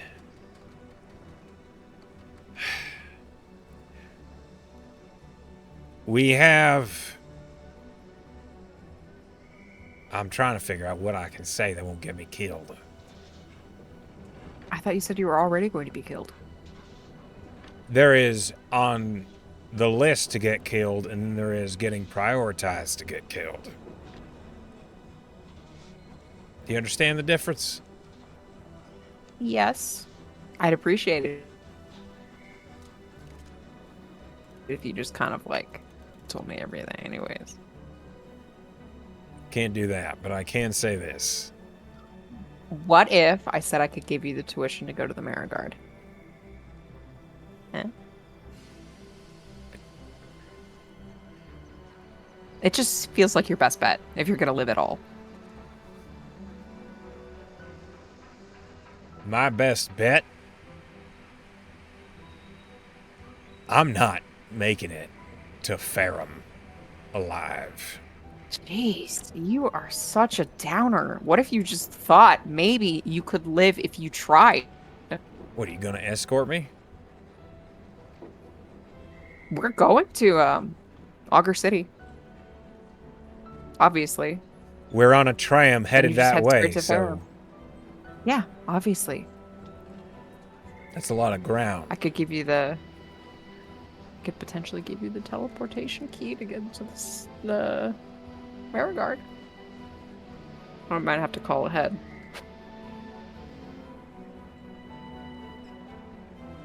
Roll persuasion. I need to talk to Persh. Or deception, if you intend to lie. 18? No, she does not. She doesn't want to hurt people. She means that she's going to help him. If you can secure me a teleportation to the Marigard Academy, a shielded one, all right. But I need that in paper. Give me a second. I'll pull out a piece of transcription paper. Persh. I have an unusual ask of you. We were ambushed on the Silver Tram Express between Shona and Augur City. A well-planned and executed ploy by the Master to take out both Lilith and I. We managed to turn the tide with one of their number remaining. In the course of questioning, determined that he could be of some use with very valuable information that he is unwilling to give up due to repercussions from his employers. He may be a good fit for the Marigard. He'll have the tuition money, but he's worried about making it there alive. Can I give him the teleportation code from the Arcanium to the Marigard? please. Underlined. Lorna. The note is gone. It's the middle of the night. It takes like a moment before the note reappears. And as you're waiting, this forged says, if this is going to happen, there's a divination stone in my body. They know where I am. Oh. I can get rid of that. They know where my squad is. Mm-hmm. If we separate, and the mission's clearly not done, they're going to know that I turned coat. So, if you could deal with it... we got rid of it, and they'll just assume that you're dead.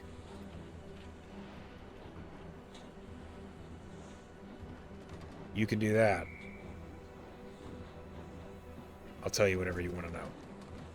Can you tell me where the stone is? Lower back. Beneath the auxiliary hip plate. Right side. She will have Skolna assist her in accessing this. You fuck this up, I'm dead anyway. Oh, good to know. She's gonna attempt to dispel magic on it when she can find it. So you're gonna have to get into his body. Yeah. They're gonna try. She's gonna have Skolna try to help her get in there. Okay. All dexterous fingers and such. As you begin that process of trying to figure out how to get into his body, Anscombe sees you working at it, and he kneels down next to you, and he hands you a small spanner, like a wrench. Found this on one of them. Why do you have this? Oh! You're so handsome and I love you. I do my best. She'll give him a little kiss on the cheek. Try not to kill him. I'm really gonna try. To utilize this tool. Roll me an intelligence check. Skolna's helping, so you can have an advantage. But you're not proficient. First roll was a 21. Okay. Second roll is a 10, so 21 was the better roll. The instant you start, you've pulled him away from the wall to get to his back, and you start opening it up. And the instant you pull the plate away, there's some tension. And you realize the plate is held in place by these fine pale blue strings. Mm-hmm. As soon as that happens, I need you to make a sleight of hand check. Skolna's helping me? Or I'm helping Skolna? Yeah, Skolna's helping you. So you have advantage. Oh, dirty 20. You don't knock him unconscious. Hooray! You find there is a catch on the back of the plate that's holding all these basically wires in place. You disengage it and pull the plate off, and you see the inner workings of a forged. You've never actually looked into one before. And it is complicated. There's a lot going on in there. There's oil on everything. There are these fine blue... It's well lubricated. Yeah. There's fine blue wires that glow like the bandesite blue that run through him. And whoever put this together, whoever put him together, clearly knew what they were doing. And with your Arcana skill and proficiency, you see that inside his body are wards. Arcane wards to prevent tampering. Yeah, here I am. Tampering. You see them, and you know that if you trigger them, bad news will happen, whether it's to you or to him. Mm-hmm. This is the wrong music for this. Can she take out that fucking lens and try to find what she's looking for to circumvent the lens of wards that Atocha. she shouldn't trigger? Yeah. Yeah, you can. She's looking for the exact thing and how to bypass all of the dangers to try to identify where they are. You pull out the lens and you look. You see this guy, or rather, you see into the forged body, and through the lens of a Tochit, you see him. Oh, who he used to be. You see a frail-looking half-elven man, clearly, like, seated there, hands tied behind his, like, back, down on his knees, basically hogtied, like, leaning forward. He looks mournful. He looks like Oh. just incredibly resigned. As if this, of course, this is the course his life has taken. You also see the lens of a Tochit is showing you him. But it's peculiar. You've never really considered the means by which a forged is made. You see that firstly, the forged body is incredibly complex. The lens of a Tochit is showing you every inner working, every part, every mechanism, the transmutation, like, cog in the center of his chest clearly working, and you watch it as smells, sounds are passing into the transmutation gear, and then each time one does, a fine blue light, like, darts into this ephemeral, ethereal form that is him, the visage of his body. You see, like, every sound turns into a blue light that dances into his ears. Every smell is a fine blue mark that shoots straight into his nose. It's like every sensation, you're watching it be translated from reality into something that his soul understands. It's almost overwhelming. Aside from that, the arcanics of the Forge by being so complex, there is a lot of these tiny glyphs that every time you look at them with the lens of a Tochit, you see what the glyph is, what it's intending to do. The glyph at the base of the spine, the one that you just saw, you look at it and you see there is a tiny red bead, like, projected over it. This red bead is spinning impossibly quickly, and it seems like it's waiting. And you know, with the lens of a Tochit, when that bead is done waiting, it will detonate in an explosion. You see that the other glyphs upon him, near his arms on the inside, one of them, like, it almost looks like wire, like steel wire coiled up tightly in the glyph, as if binding the glyph itself. You don't really understand what that glyph will do, but it can't be good. And that's not the one she's going for. No. The other glyph, and this is the one that looks like what you're looking for. It just looks like an eye, unblinking and looking in all directions, up and down, left and right.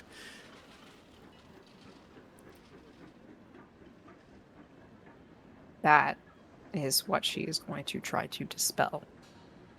Roll me a spellcasting check.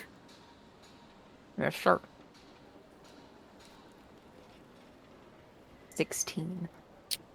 The DC was 15. Oh. You dispel the glyph.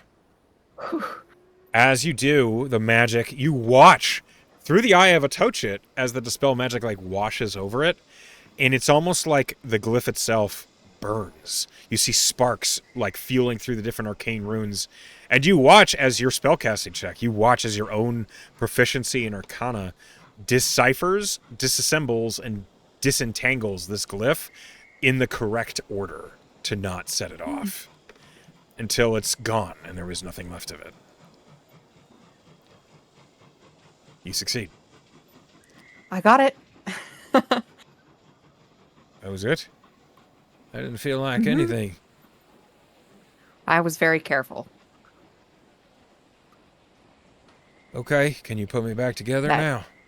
that's right. So, does she think that she has to put it on back on just as carefully to Oh, not knock yes. him out?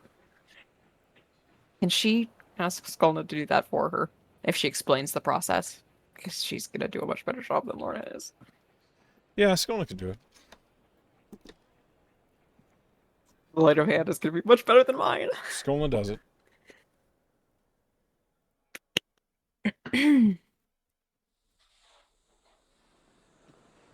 Okay, she'll help turn him back so that his back is against the tram wall, and she says, "All right, they can't find you anymore. You At least sure? not through You that. didn't take anything out of me. I didn't need to. I dispelled it. I'm a wizard." All right. I hope you're telling me the truth. Ah, I'm in the zone of truth, and she chose to fail it. Okay. Fine. Um. All right. What do you want to know? He's not going to wait for the Hirsch thing to come up, or was his? I can't. Sorry, I can't remember. Did he say if I can disable that, he'll tell me anything? If you can disable that, he'll tell you anything. Is what he said. Oh, great. Okay, so what I really want to know. Sorry, what is your name? Terrence Caraway. Nice to meet you, Terrence. I'm Lorna. I know. So, what I really want to know is about that Jacques De'koir. Jacques. Uh, h- Yeah. how you met him, the circumstances of that conversation, what you gleaned from that, what you read off of him. You saw him in person. That's important to me. Yeah. So Anything you know about that would be useful to me. the workshop has a network of shops across Saris. We have a couple in Deva Major. And I've been working there for the last few years. Just doing odd, small, illegal tasks. Hmm. Um, you don't ask a lot of questions because you're not going to like the answers, mostly. Um,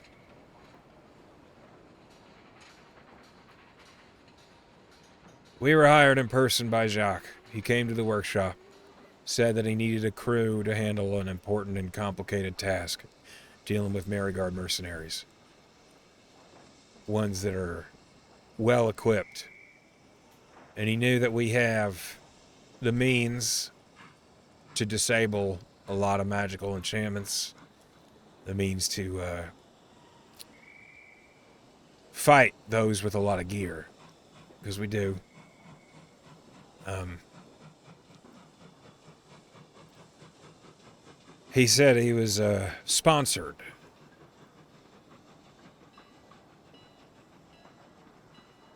That's when the master came up. Said that he would handle all his own business from his home, and that he needed us to be there in person. And should the timing be right, so long as we remain in communication with him, he'd be able to buy us enough time to get the job finished. And to be fair, he almost did.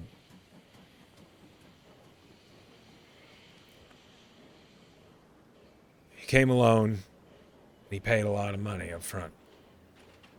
Um, we caught sight of you in Shona. We heard about this Hydra problem you were dealing with. Hmm.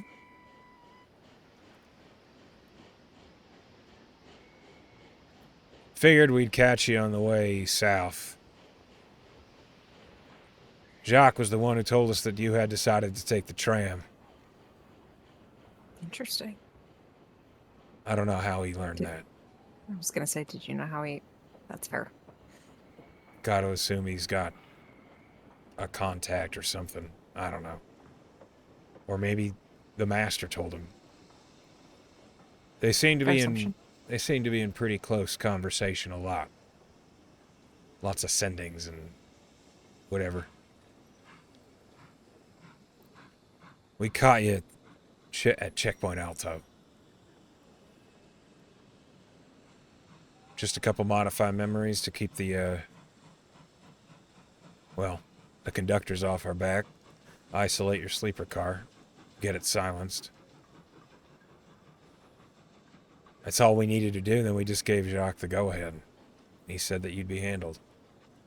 So, you were able to contact him. Can you still? Was there a device you were using? Or one of your members could cast sending? That big guy over there can send.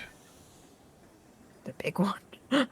Yeah. the Really? He knew how to send? Yep. Huh. You think you know someone? Based off of looks, yeah, I probably shouldn't have judged him.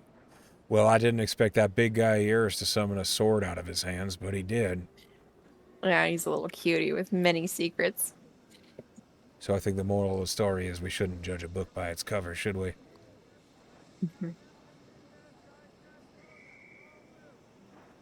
That is useful information. Do you think that Jacques, do you think that his dynamic with the master involving me specifically and the whole assassination plot, do you think he was recently brought in, or do you think that he's been privy to this task for a while?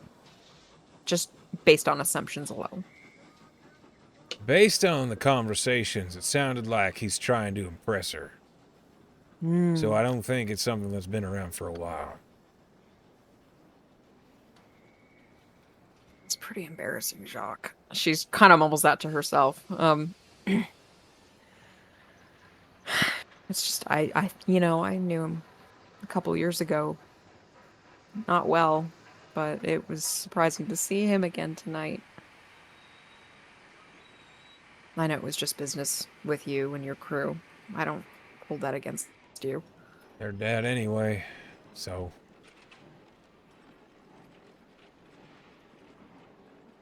It's just how it came out. It's nothing personal. They, Right. Crews die. Been on a lot. No one in my crew has died. Well, and stayed dead.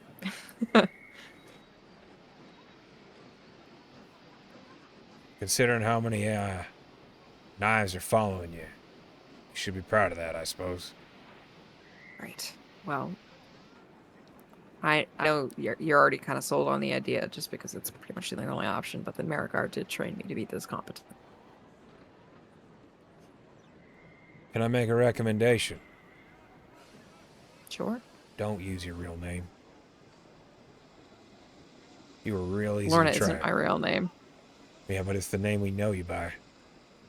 Sure. Was real easy to But find. Just a little money in the a right hands. third name? Ugh. I'm just saying. Unless you All right, guys. We're all making up names.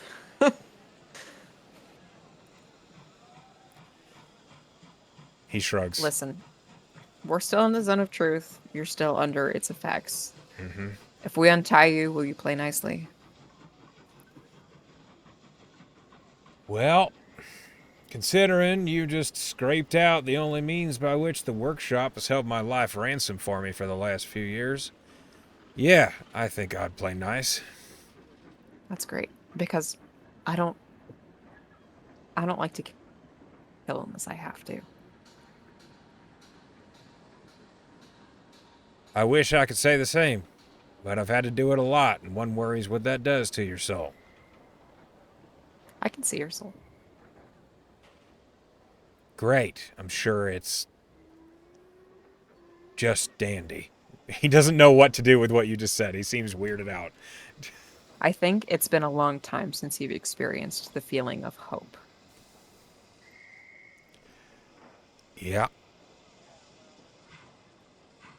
So she will help him stand up, and she will untie him.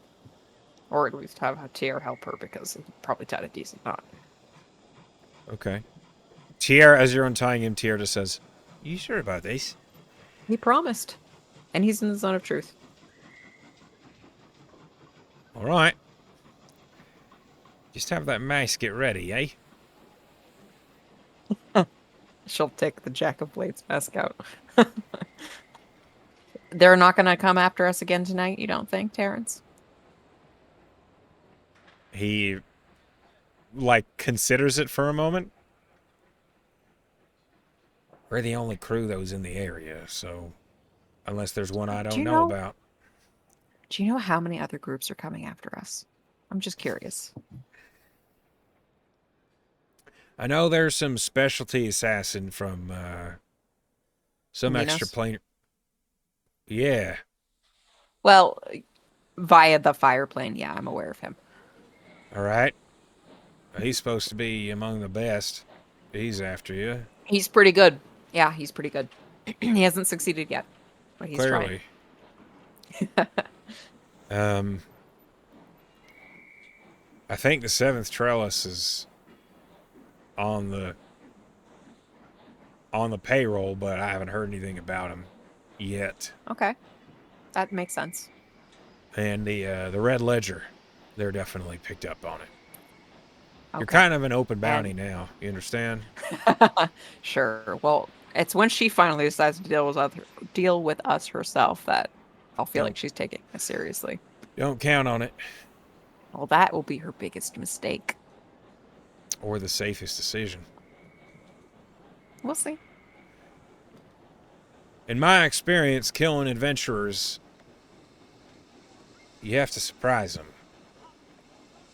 And the hard part about surprising adventurers is they have all sorts of these little knickknacks, like Blades of Warning and friends in places you don't expect. So you really have to try and catch them off guard. This was pretty good. I was actually feeling a little comfortable on this tram. Fuck me, I guess, right? Yeah. Maybe if the fucking David hadn't gotten his ego up in his ass, he might have had a real chance, but... He was a real douchebag in that dream. I'm just trying to distract you. He said that? Yeah. Shit. All right. Yeah, I don't think he remembers how smart I actually am. But we did only know each other when I was like 16. All right. Yeah, well, kind of a tool.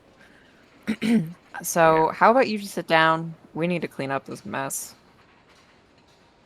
Yeah. She'll look at the rest of the party. That one keeps his gold Sorry, in go his ahead. rough boot, by the way. Oh, thank you. Yeah. She'll snag that. How much is it? 473 gold pieces. 473. She will, let him sit in a sleeper car while she presties blood and dirt and shit off of stuff. And she will. Does she know mending? I think she knows mending.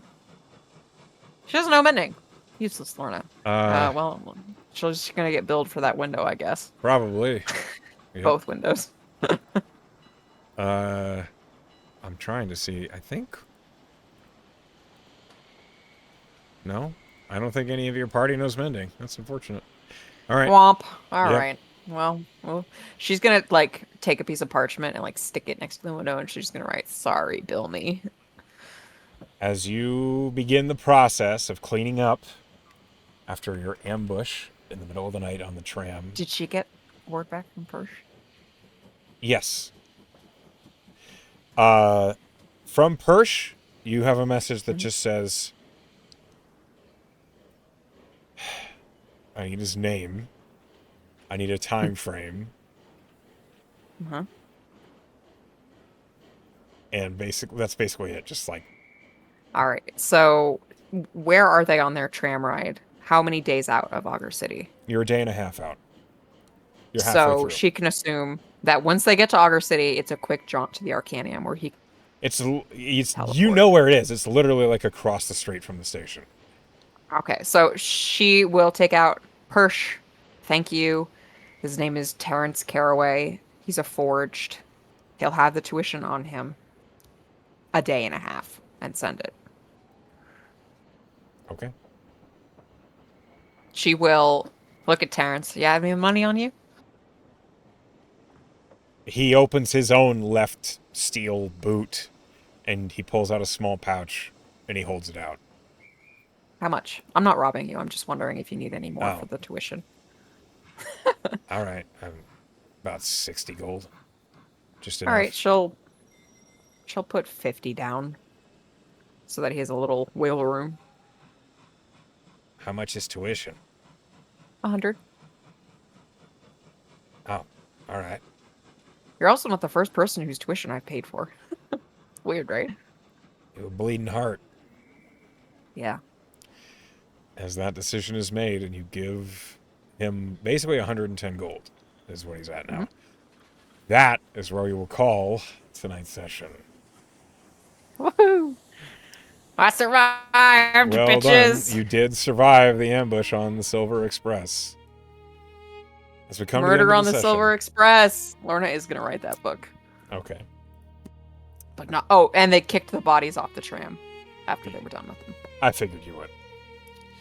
As we come to the end of the session, I want to thank you for playing with me tonight. I hope you had a good time. To those of you who are at home or at work watching, hi, Penn. Hi, Emily. Hi, Sleepy. Hello. Hi, class. Hi, everybody else. We love you all. And I wish you a good night.